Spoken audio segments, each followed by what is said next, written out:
I had open fleshed all throughout my upper body. And I remember around 3 o'clock the next day, I started to get like this really bad brain fog. Like I just felt, I have no idea to this day, like how I was able to make it home. The steroids are actually putting the bacteria on steroids. I was losing my hearing at such a fast rate. People now kind of say that my scars look like, and if I could take it back, of course I would. No one wants to go through something like that. There's been absolutely no consequences for the business owners. Have you ever walked into a med spa and assumed everything was legit?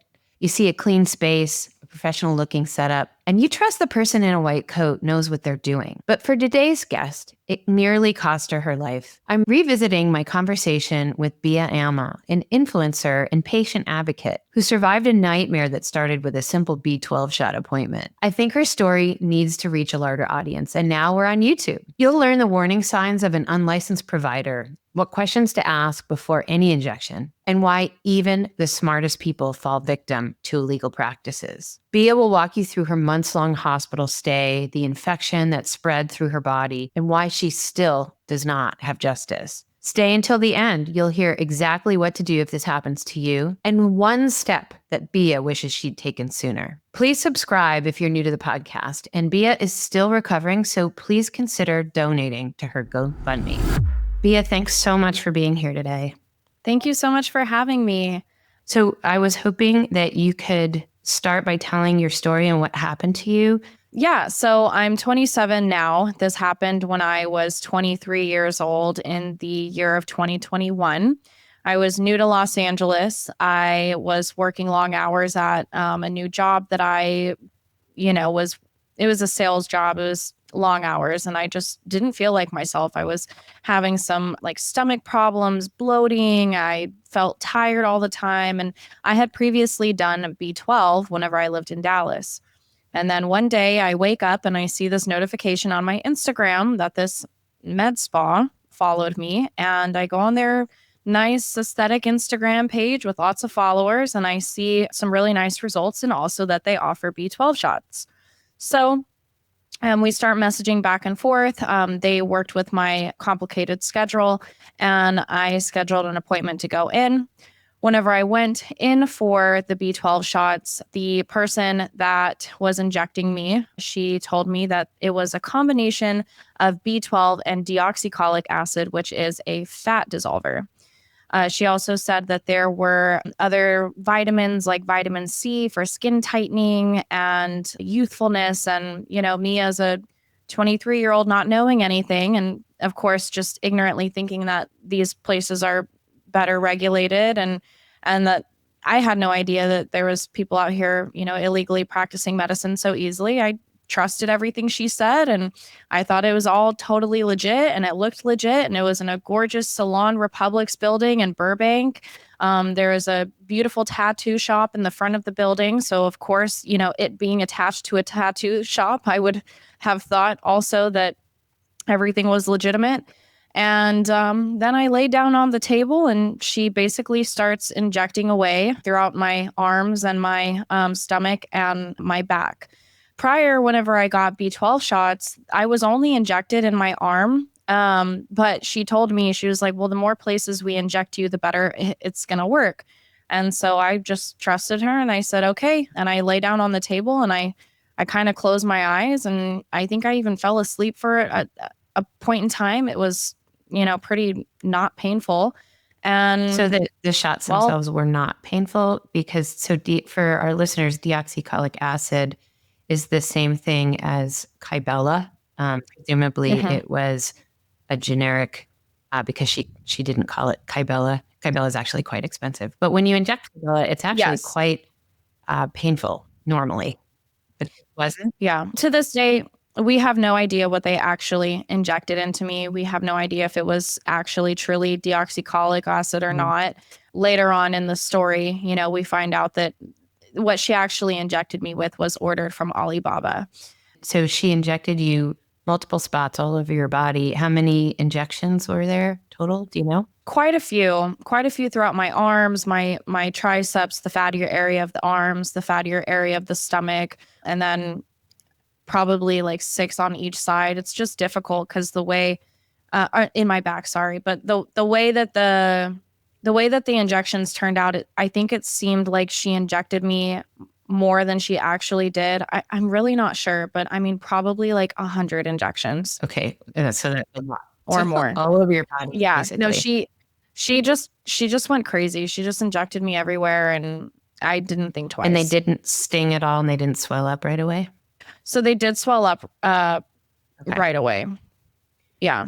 So typically with deoxycholic injections, they sting a lot. It's an acid and it's very painful, and it swells up right away, typically. Yeah. So of course I didn't know that. When I arrived to Los Angeles, I, of course saw a lot of influencers and models and actors and stuff like that. And tons of girls had their lips done and Botox and all these things. I was also reaching a point in my influencer career where I was like, okay, I think I need to start getting stuff done too. And so 10 days prior to scheduling these B12 shots, I had actually scheduled to get my lips done. And it's just so funny, the events and the story, because I remember the injector that I had gotten my lips done with was raving about Kybella in my session with her. And she was like, "Oh, I love Kybella. I'll be at home sometimes and I'll just inject it into my stomach myself. It's like it's so addicting because, if you have some fat, you'll just inject it over here." And she was just raving about Kybella. And so, mind you, that happened just 10 days before scheduling these B12 shots. And Not so, in whenever the the same place? girl, no, no, no, I got my lips done in Dallas. Okay. And whenever I had flown back I was visiting Dallas for a couple of days and decided I wanted to get my lips done there with a girl that I was familiar with. Someone else had gotten their lips done with her as well. I also was not very happy with her work. Looking back, I know that it wasn't good work, but in the moment, I thought that they looked good, I guess. And so, anyways, yeah, so she was raving about Kybella in our session together. And so, whenever I go to this spa to get the B12 shots, I'm thinking, oh my gosh, like this is such a nice coincidence. This is so awesome that I'm also going to be getting Kybella and B12 injected into me. And I left that night thinking that everything was going to be fine. She told me to take some arnica and to not shower that night. And I didn't. And I went to bed and I went to work the next morning thinking that everything was going to be okay. And I remember around 3 o'clock the next day, I started to get like this really bad brain fog. Like I just felt super woozy and I just kind of felt like this cloud came over my eyes. I just didn't feel right and I couldn't put my finger on it and I didn't really know what was happening. And then I had a date that night that I had been pushing off and I was like, I can't cancel on this guy again. And so I go on this date and I'm all the way in downtown Los Angeles, which is like an hour away from Calabasas, which is where I lived. And all of a sudden, I feel like I'm going to pass out. I start feeling terrible. I can feel my body creating a fever. And I was like, I'm so sorry. I have to go home. Like, I feel like I'm getting really sick here. Then I thought it was maybe just like an immune response to getting the injections. I thought like maybe I was just low immunity and I got a fever or it was a cold or, just something simple. And I just needed to like sleep it off. So I'm struggling to drive home on the highway while feeling like I'm going to pass out and I start to shiver and tremble really badly. I have no idea to this day like how I was able to make it home all that way feeling the way that I was feeling. It was a very scary drive for me. When I finally got back to my studio, I remember I turned the heater on, I wrapped up in blankets, I took Tylenol, and I was just trying to, reduce my fever. And essentially, that was my last day, like really ever being able to work a full day at work. Things got so bad after that, and things progressed alarmingly fast. So basically, I was able to reduce the fever. Some days I would have a fever, some days I wouldn't.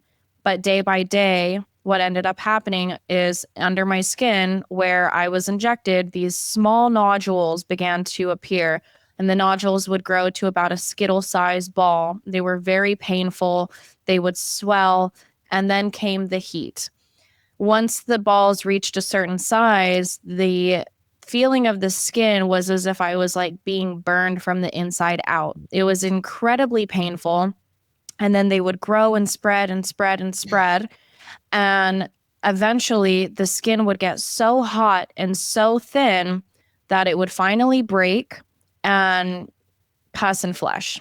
So if you've been listening to the show, you know I've got stories for days about what goes on in med spas. I finally put them all in a book. It's called Med Spa Mayhem. I wrote it because I got tired of hearing about people getting hurt by providers who have no business holding a syringe. You'll read about real patients, real nightmares, but more importantly, you'll know exactly what to look for when you walk into any med spa and what questions to ask. It's part expose, part survival guide, and it might just save your life. Med Spa Mayhem will leave you informed, entertained, and a little shocked at what's really going on behind the business of the aesthetics industry. The link is in the episode description. Read it before you book your next appointment, because beauty should never come at the cost of your safety. So you got basically abscesses all over your body, and it would burst through your skin. Yeah. 100 of them. Hundreds. I had open fleshed all throughout my upper body. When I was actually in the hospital, I had anywhere from 2 to 4 wound care nurses, and it took hours to do my wound care. How did you get to the hospital? What happened? We kind of reached the point in the story of like, oh my God, something serious is going on here. What do we do? Where do we go? I go to the ER and I'm like, hey, I went and got these shots done. Is this necrosis? Like, because necrosis is the only thing I ever, have heard of before. And I'm like, hey, is this necrosis? Like, what's going on? And they're like, no, it's not necrosis. It's an allergic reaction. You're going to have to see a dermatologist. They sent me home. They looked at me for 3 seconds and sent me home, an ER at a hospital. So I schedule an appointment for a dermatologist, and the dermatologist looks at me and he was like, I have no idea if this is an allergic reaction or if this is an infection. There's no way to tell right now. He does several punch biopsies on me and then sends those out to pathology. Unfortunately, with mycobacterium, rarely do doctors know to test for it. And it's such a specific and difficult thing to test for. A lot of the times in the beginning, you even get false negatives. And so we were waiting for results. Nothing comes back positive, of course. And he's like, okay, I don't know whether I should give you doxycycline or if I should give you steroids. He chose steroids. Oh boy. Knowing you had in the end, that was the opposite of something that was going to help. So things were extremely painful. I was having, my fevers daily. At this point, a coworker had taken me into her home to live with her. And that's at the same time that I was prescribed the steroids. So I'm taking the steroids, which are suppressing every other symptom that I'm having, the fevers, the pain. And I'm starting to feel like, oh my God, this is working. This is like, I'm going to be fine in 2 weeks, like not a big deal. And then on the backside, the steroids are actually putting the bacteria on steroids, and the bacteria is growing rampant. And these flesh wounds on my skin are actually just getting extremely bad, like by the day. It seemed like every day there was a new wound. And at this point, I had to have help getting out of bed. I couldn't put clothing on by myself. I couldn't shower by myself. I had to have assistants going to the toilet. I really couldn't do anything by myself. And then in the interim of this time period, my dermatologist was like, well, I need you to go to UCLA Hospital and they're going to be able to do more advanced testing. So we go to UCLA Hospital, we do more advanced testing. The derm team there is smart enough to test for mycobacterium. And we were lucky enough to get a pathology result within 2 weeks, which for mycobacterium is still super early to get a positive because it can really take some time to find a positive. The second we found out that it was mycobacterium, I couldn't wait any longer. The same day that I received the phone call, was a Friday, was the same day that I ended up going to the hospital because I thought I was going to die that night. I had no idea what mycobacterium was. And I remember getting that phone call, the doctor calling me like, oh, you have mycobacterium. I'm like, oh, microbacteria. That doesn't sound serious at all. And so I'm like, oh, okay, I'm going to be good, in like a month or whatever. It's not something serious. And then that night I felt basically, I think I was going into like a septic shock. It was so much that it was like I was tapering down from the steroids because they told me they're like, come off the steroids now. So the tapering off the steroids was really painful. As you know, it's not an easy thing to do, especially whenever you have an infection like that. And then all the real symptoms and feelings are hitting me. And so my fever is like a 104. I feel like my heart is racing. And I was just laying there at night, like praying to God, like, please, like, I have no idea what to do. And I just hear this voice saying, it's time to go to the hospital. And I felt like if I didn't go to the hospital that night, I was going to die. And so I woke up my coworker, the one that was taking care of me, and I said, I have to go to the hospital now. And I was admitted, and that was late May, and I didn't get out of the hospital. I was in hospital care until September 1st. And so in the hospital is where they were able to give me morphine, painkillers. They were able to reduce my fever. They gave me oxygen because it was really difficult breathing that first day. And then I was just kind of like disabled and asleep for most of my time in the hospital. I slept like 20 hours a day. The nurses would come in and I was kind of like a rag doll. They would plug up my medicine. They would, clean my wounds for me. And I was just kind of like, I was in excruciating pain, but I was also like in a state to where I can barely remember these things. Mycobacterium can be very difficult to treat. So did they have to treat you with multiple antibiotics to get rid of it? Yeah. So there was a lot of complications in the hospital. One was the doctors trying to, I guess, get through to a young girl, like the severity of the situation, and that I was going to be on antibiotics for at least, 6 to 9 months. So they thought. Unfortunately, I think there was so much mycobacterium that was injected into my body. No one knew what was going to end up happening. And I had a very young and inexperienced infectious disease doctor on my case originally, and she put me only on 3 antibiotics. So while I was in the hospital, I was actually getting worse because the antibiotics weren't doing anything. They were IV antibiotics, obviously, through the port. So she put me only on 3, and then they consulted it with. would be a lot, but for your multi-drug resistant mycobacterium, it wasn't enough.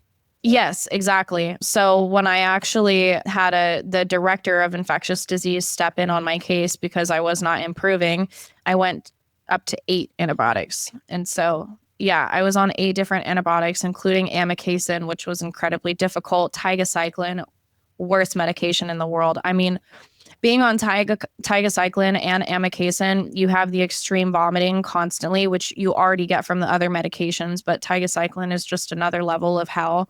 And then amikacin was so painful on my ears. I think I just have, a susceptibility to the side effects of hearing loss for amikacin. And I was losing my hearing at such a fast rate that we had an audiologist on my team who would measure my hearing every single week. And every single week, we would just see it drop. I have permanent tinnitus for the rest of my life. I've lost 30% hearing in my right ear. And I remember it just felt like my ears were bleeding sometimes. Like I would hate how noisy the hospital was. I would just like, can you please turn the beeping on the machines off? Can you just talk at a lower voice? I mean, they would come in the room sometimes and just be so loud. And I remember holding my ears because I was in so much pain from the amikacin, and they had to pull me off the amikacin a lot sooner than they would have liked to. But amikacin is the medicine that really got us the most headway in Against them mycobacterium. beating the myco. Yeah.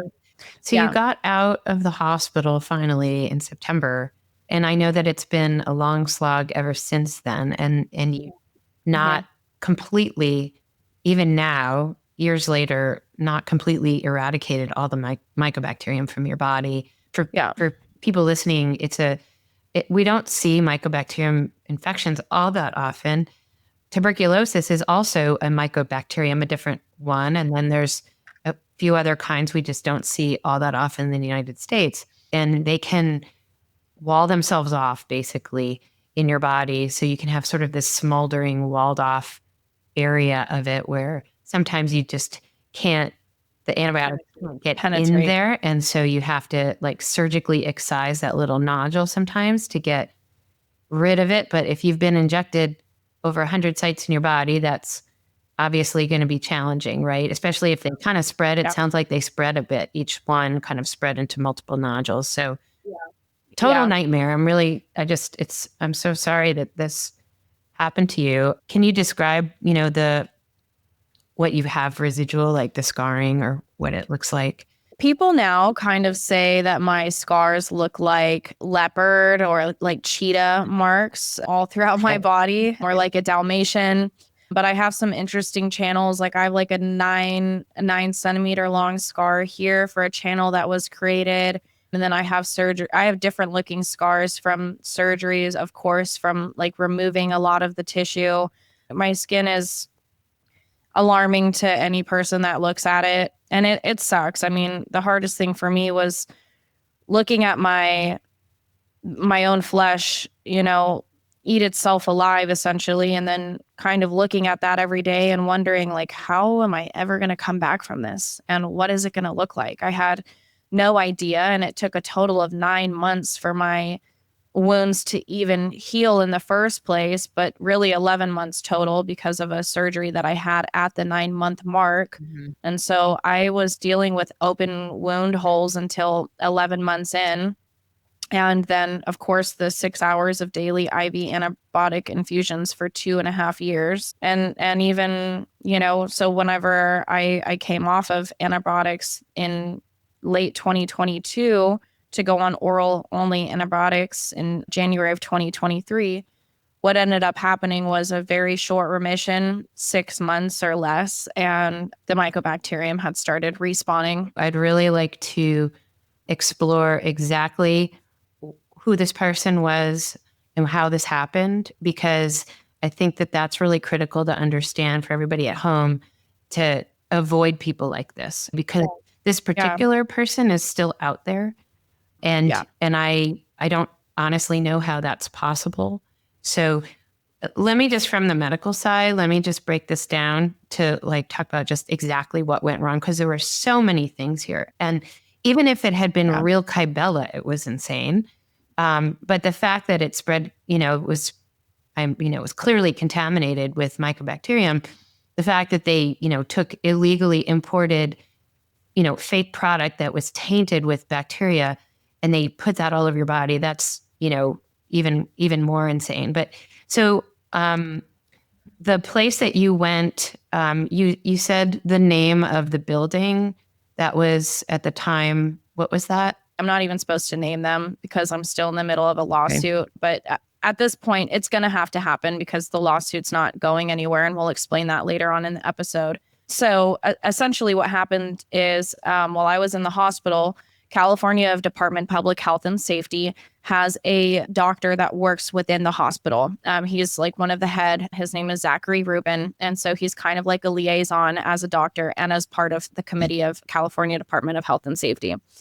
He opens up an investigation on my behalf while I was in the hospital. Again, I had nobody to advocate for me. I hardly knew anybody in Los Angeles. I never had a single doctor saying, "Oh, did you call the police, or were these people medical professionals?" There was never any kind of discussion on that part, and I thought things were being taken care of by California Department of Public Health and Safety. Then in around September of that year, California Department of Public Health and Safety calls me to tell me that they're starting in on the investigation. And so there's two parts of the investigation. They have to come to my studio and test the water in my studio. And I called the landlord ahead of time. Obviously, I wasn't living there anymore. I moved in with family, but they called the landlord ahead of time to go test the water in the studio that I was living in. And then, of course, they called Trophy Body, the Salon Republic's studio, for them to go and schedule an appointment when no other consumers were there, and of course do testing and investigation in their office. Well, what ended up happening is when the California Department of Public Health and Safety investigators arrived there was nothing. They had completely gotten rid of everything, all materials, vials, anything that would prove that they're running basically an invasive clinic. And so after that, they ended up moving into another building. They had several locations at that point in time. And I believe now they only have a one or two locations, but I know that they have tried rebranding and operating under other names and other people. So it's really difficult to kind of keep track of them because they've been hopping around so much and because they've moved around. But Maria, the one who is really trying to continue doing what she's doing. I mean, she does hyaluron lip filler. she's still offering the fat dissolving shot. She does the lipocavitation, and on Google it says that they're permanently closed because the California Department of Public Health and Safety, they send this, and it doesn't even enforce them to close, but they send this like kind of like cease to practice, or like you need to stop. Yeah. They continued on. No one's keeping track of them to make sure that they're not offering these services. And so again, they keep getting away with it because they keep hopping around. And so, yeah, that's basically what happened. Even though it says that they are closed, permanently closed on Google, they're still active and acquiring clients through social media and through word of mouth. And there's been absolutely no consequences for the business owners. And it's really interesting because even in the lawsuit now, they're trying to say that it's my fault because I had a pre-existing autoimmune condition, which I didn't. They're trying to basically pull any excuse as to why this was my body's reaction, which doesn't even make sense because I was injected with lethal amounts of mycobacterium. Yeah. So the things that are very clear medically from this point of this story is that, first of all, this person knew nothing about medicine, doesn't know anything about nursing, is completely unlicensed, and is practicing medicine illegally without a license. That is a felony in all states. So even if she didn't cause you any harm, it's still a felony. And then to inject you the way she did. So what she did makes no medical sense. So first of all, Kybella is a bile acid that has been FDA approved to treat one thing only, and that is fat under the chin, submental fat. Yep. And there were studies that were done. And, I was all excited about Kybella when it first came out. We got trained on how to do it. I did it for a couple of years in the submental area. And it really doesn't work very well. So first of all, it's very painful when it goes in. It causes a lot of swelling. The swelling lasts for about 2 weeks. And then it has middling results as far as dissolving fat. Sometimes it works better than others. But the big thing about under the chin is that even if you successfully treat the fat, the skin tends to hang right where it hung before. So even if you've got no fat left there, it kind of looks the same. I dropped Kybella years ago, and most doctors have. The idea of using it all over the body is very, very dangerous. Why? Because it dissolves fat. Besides the fat that we kind of don't like, none of us really do, but every nerve in your body is coated with myelin, which is fat. It's a fat coating. It's like the coating of any wire. If you go into the back of your stereo and you've got electrical wires, if anybody has stereos anymore, that'll date me. But it insulates your nerves, and Kybella can completely dissolve your myelin.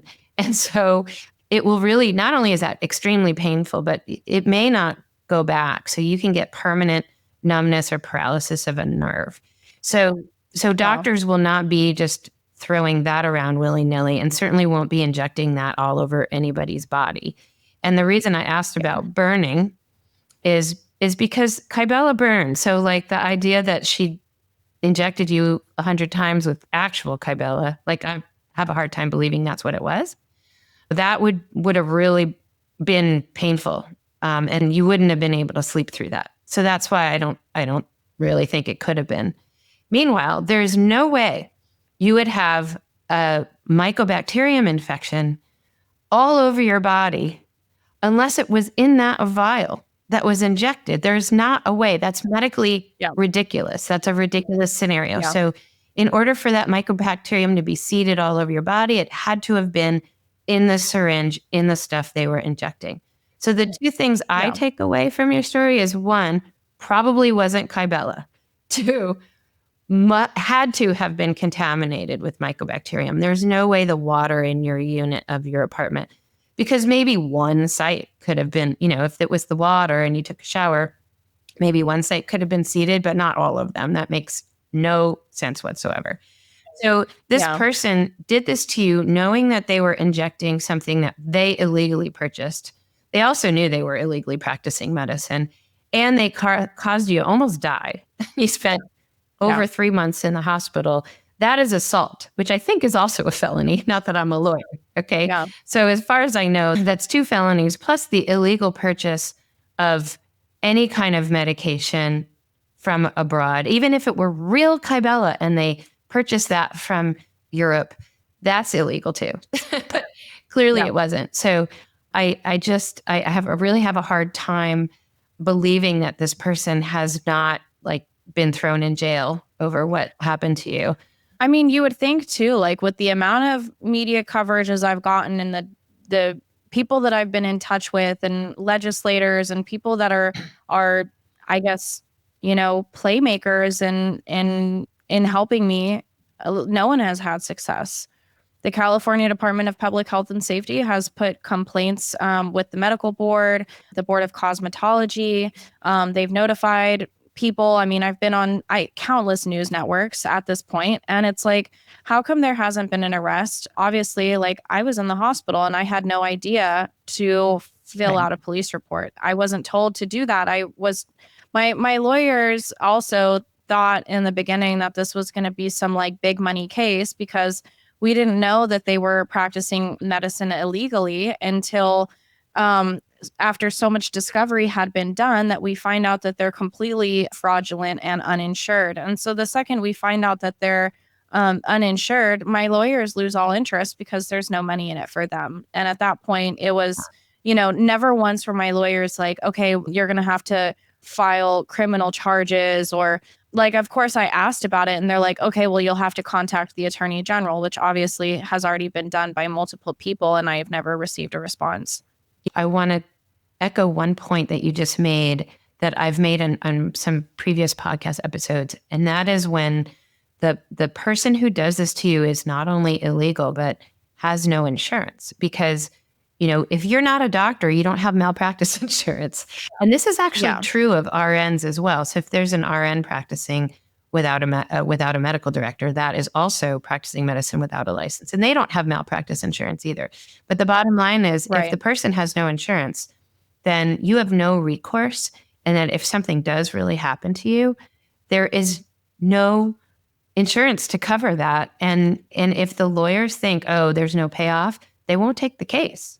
And that's exactly what I've been going through. And there's two things that I want to touch on there. So you can walk into any salon suites, salon republics, any commercial building where they have different offices or suites where a hairstylist, a tattoo artist, whoever can rent out these spots, right?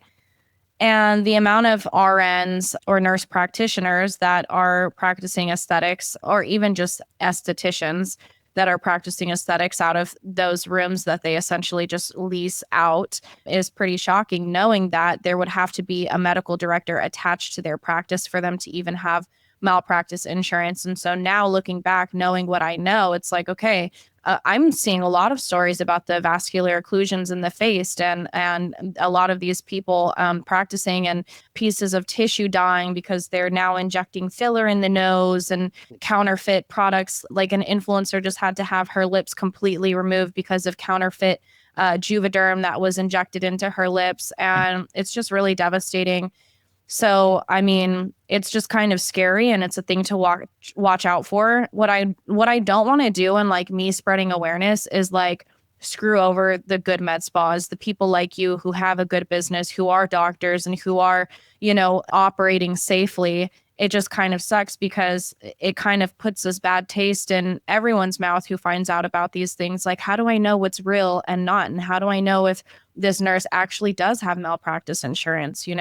I just had a girl who worked at a med spa submit an anonymous story a couple weeks ago stating that she begged the medical director and the investor of the med spa that she worked at for proof of the malpractice insurance because of how many inappropriate things she saw go on in the spa. And she never got it. After months of working there, they would never actually show her proof that they had malpractice insurance. Well, you'd be crazy to do this and not have it. I mean, that's tremendous amount of liability to not have insurance. I think everything you just said is really why I started writing the book and why I started this podcast is how do you know what's real and what's not? I don't think that by talking about it, you're going to scare people away from the legitimate places. If anything, as long as you understand what to ask and what to look for, then you can find the really great places. There are a lot of really great places. I think that well over half of the growth of the industry over the last 10 years has been people doing it illegally. And so what questions do you need to ask? So, obviously the first one is, what is your credential? What's your license?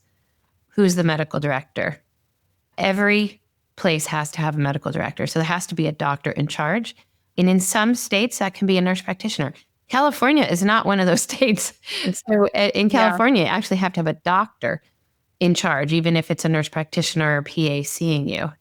And that's where I want to highlight this piece and how many stories I have heard of where the medical director puts, their credentials on a med spa that a nurse or an investor operates. Yeah. Happens all the time. They rent somebody's medical license. And why that doctor Yeah. would do that, I don't really understand that. It's like quote unquote easy money, but it's not if something goes wrong. And I Yeah. would, so that's why I encourage everyone, if you're going to a new place, not only ask who's your medical director, but ask to have a consultation with the medical director.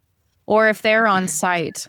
And again, it's alarming because it's like anyone can put a white coat on and look official. I mean, the people that did this to me had a white coat on too. And, you think that even in the anonymous story submission that the girl sent me, it's like the doctor would wear scrubs and appear to be a medical professional. And well, you can easily look up doctors. So there, and not only can you look up, from their NPI, there's a national, I think it's provider index or physician index, but the ABMS, so the American Board of Medical Specialties, has a lookup tool for every doctor. So you can see what their board what their board specialization is, and when they became board certified, and if they've kept it up. And you can look up every single doctor. And the nursing boards have the same thing, and those links are in the book. So I would 100% look these people up, and I would ask to have a consultation with the director in charge. Now, directors are not always there all day, every day. And I am the medical director in my own practice. And right now I'm in my office about 5 minutes away from my practice. But I don't have any RNs. I have 2 PAs and a nurse practitioner who work with me, but I'm always available. And we also have backup people. My partner at the other location, she's always my backup. And of course, in Washington State, we have nurse practitioner, independent practice. And so we have 2 nurse practitioners as backups as well. So we always have an expert available to be, the medical director, God forbid anything, goes wrong. But I think the key thing is ask to see the medical director. And if that person is literally never there, then they're never there and they're not actually supervising anything. And I would not go to that place. And if you go to a place and you can see a doctor or a nurse practitioner or a PA, that is legal almost everywhere, pretty much, right? And they can do the initial assessment and diagnose you and make a treatment plan. And then that treatment plan can be carried out by a registered nurse. And some things can be done by estheticians as well. Depends on the state. But you can't just go see an RN or an esthetician and get a medical procedure done. That's not legal anywhere in any state. That's the thing that's really frustrating because I see so many girls on Instagram going to esthetician school and now they say, oh, I'm taking a certification course on injections and I'm going to be able to start injecting lips soon under the supervision of a, whatever, who lets them basically do it at the spa. And it's just like, oh my gosh, we have to put a stop to this. Like, it sucks. I get it that the barrier of entry to become a nurse is so high, but it's like, first off, the woman who did my procedures in botched, she works at obviously a med spa. Everything is totally legitimate, but she had to work in the ICU for like 3 years. And for many people, it's like, okay, well, if you don't have experience in the hospital and if you don't have like true knowledge of anatomy and everything that goes on in the face, you should not be injecting. It is not as simple as putting hyaluronic acid in lips. There is so much that goes on and into the face that I'm sorry, but if you are not a nurse and did not, go through the rite of passage to have that kind of rank, then you don't deserve to be practicing aesthetics. And I 100% agree with you. And the thing is that when you don't know something, you don't know that you don't know it. And that is what's happening across the country with, in certain states, it's more than others where unethical people are running like weekend courses, and they will literally train anyone. And they convince these people who, that, by the way, those people are being ripped off too, because they're paying however many Oh thousands yeah. of dollars. They think they're investing in learning a skill that they're going to be able to go out and do. And that place who trained them convinces them that they now have a skill, which, by the way, it takes years to learn how to do these things, not a weekend. But, and they have this expectation that, oh, they can go out and practice, and they have no idea what they don't know. They don't know the science and physiology. They don't know what they're doing is completely illegal. And they end up, purchasing illegal products, setting up illegal systems, and really harming people. And I know that you've had all these reports. I know that we've talked about the lady who was killed in a med spa in Texas last summer. And then other people who've had, they've been basically disfigured by filler, had vascular occlusions. So Yeah. it's just very frightening. So for now, until Bea and I change the world and make this a better place and safer for everyone, definitely, if you're going to any new place, ask all those questions. And Yeah. it's okay to pursue it. And there's some great treatments. And we're neither of us is saying that the treatments are bad, but they have to be done by qualified people who really know what they're doing and know how to practice medicine. And, looking back, I was just a 23-year-old girl. I had no idea about the world of cosmetology, aesthetics, anything. I mean, thank God I wasn't trying to schedule, liposuction or breast implants or something more serious, because I wouldn't have known what to look for in that situation either, which is a whole different topic, because then we get into the issues of cosmetic surgeons, which is not a thing that actually exists, and how there's no recourse for doctors practicing plastic surgery under the title of cosmetic surgeon. I have scheduled for next week an initial session with a facial plastic surgeon to talk about That's exactly awesome. about that. So we will be covering that in a future episode. That's amazing. And it's going to help out a lot of people because, as someone who has been on Botched, I have personally been able to see and be around people that have been botched so badly by cosmetic surgeons. And there's no board of cosmetic surgeons. Like, those surgeons aren't, I mean, there's dentists out there doing lipo. It's ridiculous. It's a crazy world. You would think, and it's like when people hear this, they're like, no way. And it's like, yeah, it literally happens. And a lot of the time people don't believe me at first whenever I start spreading this information and I say these things. And I'm like, look, I know how crazy it sounds. It's just like, the most frustrating thing is truly the people in power and the governing powers are not shedding light on this. I mean, I think that stories like mine, or like Jennifer's, the woman who died in Texas from the IV drip clinic. And I mean, I know like right now off the top of my head, over 5 people who have died from IV drip clinics, and none of them had a medical director on site. And at least 3 of them were not actually medical professionals injecting into the vein. They were just people who were trained over the weekend how to inject a needle into a vein. And it's just so sad. And, we hear about these things on the news, and, it comes in one day and kind of loses its hype a couple days later. Same things happened to me on all the news channels that I had been on. Oh my God, that sucks. And people forget about it a couple days later, but we don't ever end up hearing about, okay, what happened? What's happening to Michael Gallagher and the woman who was practicing medicine under his license? Well, we are following up with that on this podcast. And at the moment, Michael Gallagher got his license back. He's practicing anesthesia, but he can't supervise others. And as an anesthesiologist, that makes it very, very difficult to practice, because most anesthesiologists have to be in a hospital where they're supervising nurse anesthetists, usually like up to 5 at a time. So for him to actually be employable as an anesthesiologist, he actually might not be so much.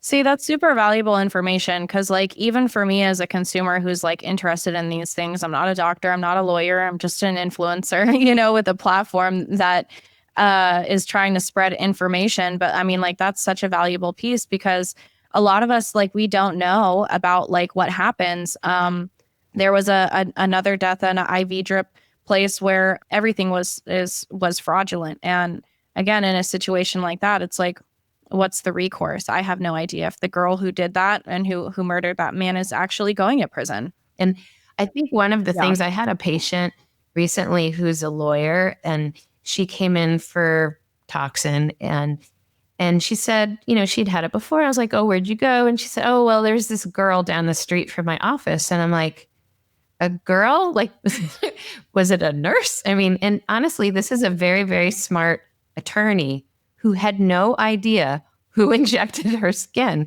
with, she didn't know what she had or who did it or what the license was. So if very, very smart, well-educated attorneys don't know what questions to ask, how is everybody else going to Yeah. know? No, it's Yeah. true.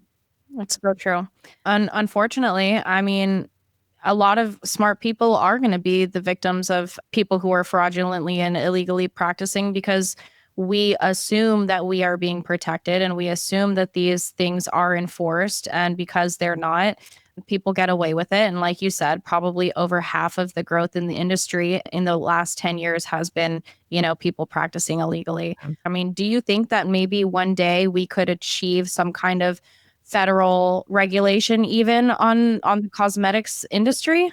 It's a really interesting question, right? I think that our country overall is moving more in the direction of states' rights and individual states governing things. And we've seen that in other spheres of medicine. However, do I think that there's going to be a lot more regulation at the state level?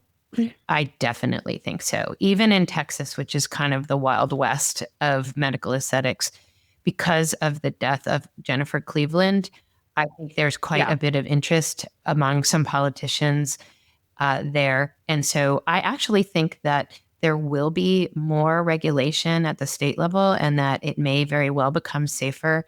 That is my hope. And that's really why I'm talking about this stuff. That, and maybe there'll be a Netflix documentary and we'll be able to change the world because everybody will know. But Yeah. Let's say, for example, there's this woman who's going, she has a huge following on Instagram. She injects people's lips with a hyaluron pen. I showed you her page. yeah. And Is it legal, by the way? That is not legal. but again, what do you do? Do you call the police? Do you file a complaint? I mean, like when people come across these illegal practices, what is the right steps for us to take? And do we even know the answer? Yeah. Well, so I asked that question of my lawyer a couple weeks ago.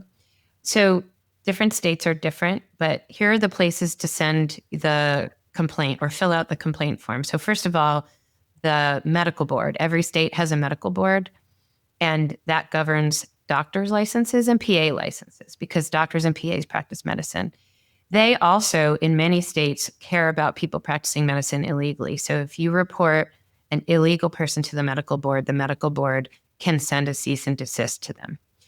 The next is the nursing board. Nursing boards are the same thing, but for RNs and nurse practitioners and any other person called a nurse in that state. And they also will send cease and desist or, correction letters to any nurse who's practicing outside the scope or doing something illegal. And then the next place is, the police. If you're assaulted, you can file a police report. When you say assaulted, what would that include? Well, basically, I don't have the definition of assault, but basically when someone does something to you with the intent to, harm or maim, if you are committing a felony in doing so, this woman who touched you was committing a felony just treating you at all, even if you had been happy with the results, what she was doing was a felony. And then she knew that she was injecting, stuff that wasn't legal and then caused harm. You almost died. If you do something to someone without informed consent, so even as a physician, if I were to do any kind of medical procedure on you without proper informed consent, that is also assault. So if you came to me for something and I did it to you, even though and didn't go through all the risks and benefits and alternatives, right? That is what informed consent is all about. That's mandatory.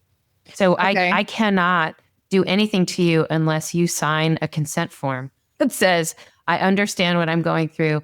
And yes, I'm willing to do that. Otherwise, it's assault.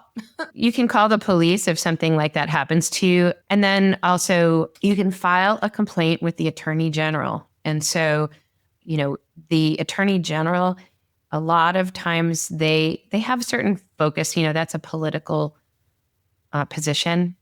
And a lot of them will Yeah. have a different focus of what they're passionate about. But consumer affairs is the purview of the attorney general. So consumer fraud, fraudulent activity, all of that. So this would be under their purview. And I would, file a complaint there. And certainly the medical board is, for Yeah. if somebody actually has a license also. And I wonder, like, because I mean, I never got any follow up, nor from the California Department of Public Health and Safety about the complaints that were made on my behalf whenever I was in the hospital. I never received any follow up. I just, it's like, you know, in my specific case, I'm still kind of confused on what next steps and what direction to take. And I know that's something that I'm going to have to figure out on my own. But I would say, if there's anyone who's listening that is going through something similar, or, if they believe that they went to a med spa illegally, I mean, I would say my biggest regret in this situation is not filing a police report. And I would highly look into that. Like it doesn't hurt, right? Yeah. If something is stolen, whether it's something minor in your bag and your wallet wasn't in it, regardless, just file a police report, have that police report there. Because, when this first happened to me, I thought it was going to be a minor breakout for 2 weeks and I was going to be fine. I never thought that something like this could happen out of it. And I just think the safest thing that you can probably do is just have that for your records. And maybe that's me projecting based off of my own experience, but I really wish I would have. Look, you were in the hospital for months. The last thing, I think the last thing you're thinking about when you're finally getting out of the hospital is going back and filing a police report at that time. Especially when you're 23 years old. You really had no way to know what the right thing was to do. Yeah. I mean, it's amazing how much I have learned and how much so many people have learned about the corruption of the industry through, stories like mine. And so I just have to say thank you for doing what you're doing and for spreading your awareness and your knowledge and for writing your book and also for taking the time to care about my story. I mean, you got the viewers don't know this, but you've spent a lot of time on the phone with me helping properly guide me in the right direction. And it's just really important that not only we share what people need to be doing prior to their appointments, but if something does go left, that they also understand the best steps to take so that they don't end up in a spot like I'm in. Yeah. Yeah. It's just been quite an incredible story.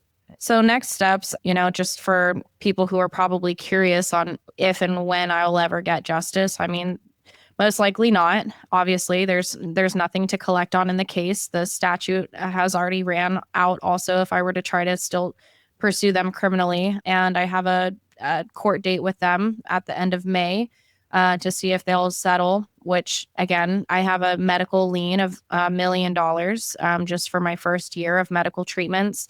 And so which that means that even if they did have malpractice insurance, and even if I did have a judge grant me a judgment of $4 million, the medical lien takes first dibs on any money won. And so out of that $4 million, the $1 million medical lien would go to, Cigna Health Insurance. Then after that, the lawyers would take their 30%. And then after that, I would be left with whatever is left over. And that's how lawsuits work in those cases. Unfortunately, though, because they were uninsured and they have no assets in their name, there's nothing to come after. There's a clause even in California that exists called a lis pendens, where you can put it on a person's house. Unfortunately, the loophole there is that they can sell the home before the lis pendens goes through. And they don't even own a house. So, which is already, it's pretty difficult to own a house in California. And the people who did this are just, they're nobodies pretending as if they're nurses and medical professionals. So I'm going to be essentially left with my thousands and thousands of dollars of out-of-pocket medical debt that I have to pay and continue paying because I'm still not cured. I probably have a year or two left of fighting this. And then on top of that, the consequences of living with screwed up skin for the rest of my life. I mean, I will always have a body full of scars, and it's really difficult. It's difficult being young. It's difficult for how it's changed my health. It's difficult for how it's changed my quality of life. I was a really successful young girl before this happened to me. And, I'm thankful that I haven't given up completely on my dreams. But, there's a lot of days where it's like just difficult living in my body and accepting the fact that all of this happened just for one stupid mistake, one stupid appointment that I had scheduled. And if I could take it back, of course I would. No one wants to go through something like that. And I just wish I would have been more careful. So I would share that message, because if there's any young girls that are listening, or mothers of young girls who are thinking about going and doing something, I would highly recommend look into things really deeply and just make sure that something like this doesn't happen to you if you can control that at all. Yeah, that's really, really good advice. I mean, take a pause and don't go forward without doing a whole lot of research first. Yeah. Yeah. And I know it can get exciting because you're sitting in that chair and they're like, oh, we have a deal today, $50 off Dysport. And you're like, oh my gosh, $8 a unit or whatever. And you get excited and you think, oh, I should dive right in. Those are sales tactics. I was upsold too. That's my closing statement. I just wanted to include that information out there. Thank you so much, Bea. It's really been a pleasure talking with you today. And we should come back here and update people as things happen. Absolutely. Thank you so much, Kate. I really appreciate everything that you're doing. And thanks for hopping on and also making this happen for my YouTube. Well, you're so welcome. It's been a pleasure. Yeah. Thank you. Thanks for listening. If you found this helpful, do me a favor and share it with a friend who's considering any aesthetic treatments. Subscribe so you don't miss the next one, and drop a comment telling me your biggest takeaway. I actually read them all. Let's keep each other safe and elevate the standards in the med spa industry.